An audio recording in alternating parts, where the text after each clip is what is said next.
Hello everyone, I'm JG and welcome back to Music Forever, where today I'm bringing you guys a brand new track review video where I talk about and review several recently released songs I happen to hear and have some opinions on. This is the first one of these videos that I'm doing for 2020, and there were certainly some tracks I was really interested in talking about that dropped already this year.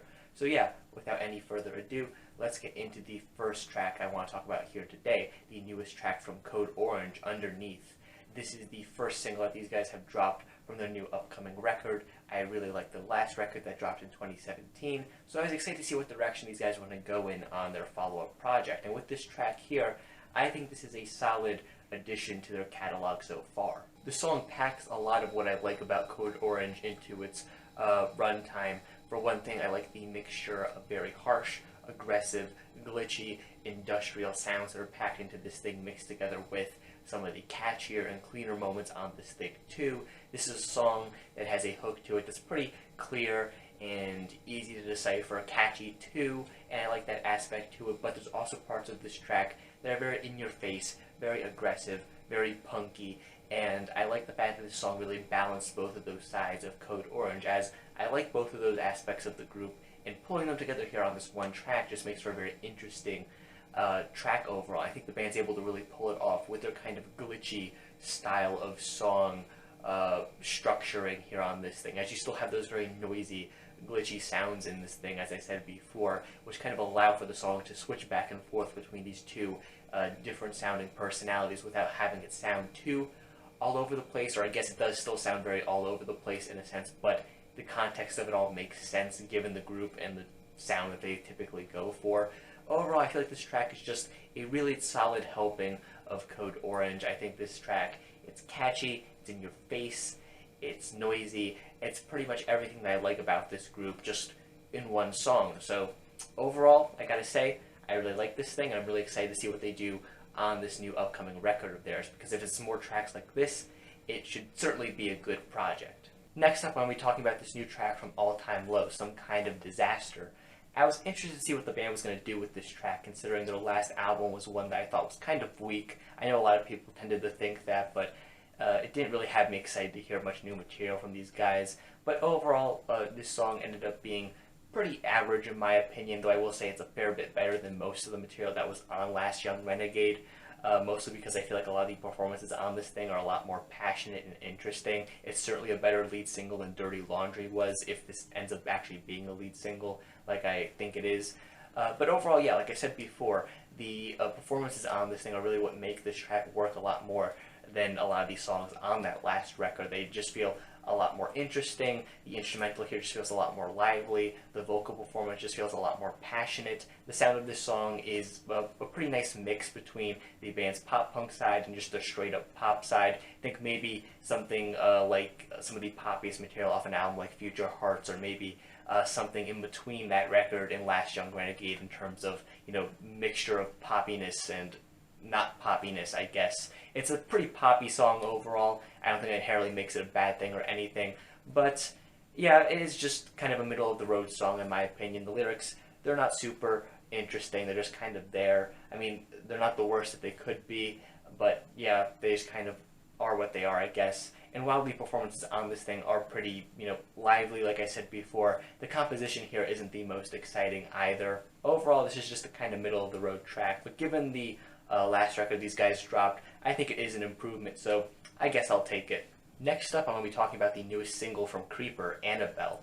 I was interested to see what these guys want to do with their next single, considering the first one that they dropped for their second record wasn't one that I particularly cared for all too much. I felt like there were a lot of elements to the track that kind of worked, but the performances on it and the really rough production just didn't do it the justice that I think it needed to be a really interesting song.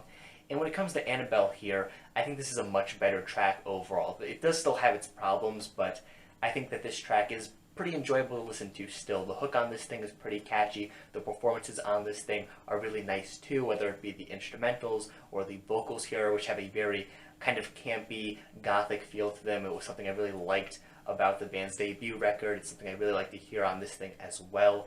It's just really massive sounding, the chorus. I just really like it overall. The only thing I don't really care for in this track is, again, kind of like that first single that I reviewed a while back, the production here. It sounds a lot more rough around the edges compared to their debut record, which isn't a bad thing inherently, but it just feels kind of wonky at times. I don't really feel like it adds a lot to the atmosphere or the mood or the tone of this track, really. It just kind of feels more like a demo than a fully finished version of the song, which I guess if it was a demo, it would be pretty fine for what it is. It would be a pretty nice sounding demo, but as a fully finished song, it just sounds kind of incomplete in some regards, and the mixture of sounds here just doesn't feel as perfect as it could be. Again, there are some bands that can certainly pull off a rough sound like this, and some of those bands I happen to really like, but in the case of Creeper here, I feel like the sound that they had on that first record of theirs worked for them pretty nicely. It managed for them to capture that kind of dark gothic feel while still sounding really massive and catchy and, pop punk focused, I guess. And it still is very much the case here on this new track, but the production style here just feels more appropriate for maybe if they were going to be going for a bit of a heavier or rougher or dirtier sound, which really isn't the case. In fact, I feel like this track would be a lot better if that really massive hook could be given a bit more room to just kind of stand out, but that's not really the case given the production here. Overall, though, I still think this is a decent track. Again, it's catchy, it's pretty fun, it has a lot about what I like in this group packed into its runtime, and it's a much better single than the last one that they dropped. So I'm pretty happy with this overall. Again, the production isn't the greatest. I am kind of scared to see how this is going to pan out on this upcoming record of theirs as a whole, given that I didn't really care for it at all on the first track. Still don't really care for it here. I'm guessing it's going to be a feature that's on that album heavily. So yeah, but I guess we're going to have to wait till May to talk about that in full, considering that's when this album is set to drop. But yeah, overall, if you're looking for some pop punk, this isn't a bad track to listen to. Next up, I'm going to be talking about the newest track from Hayley Williams, Simmer. This is her first song outside of Paramore, and I was interested to see how it was going to sound and really play out, because I really liked Paramore's last album, After Laughter, and I was interested to see if this song was maybe going to be a continuation of some of the ideas on that project, and it kind of is, but not really. The sound of this thing is one that is completely different. It's a lot more mature sounding, a lot darker sounding.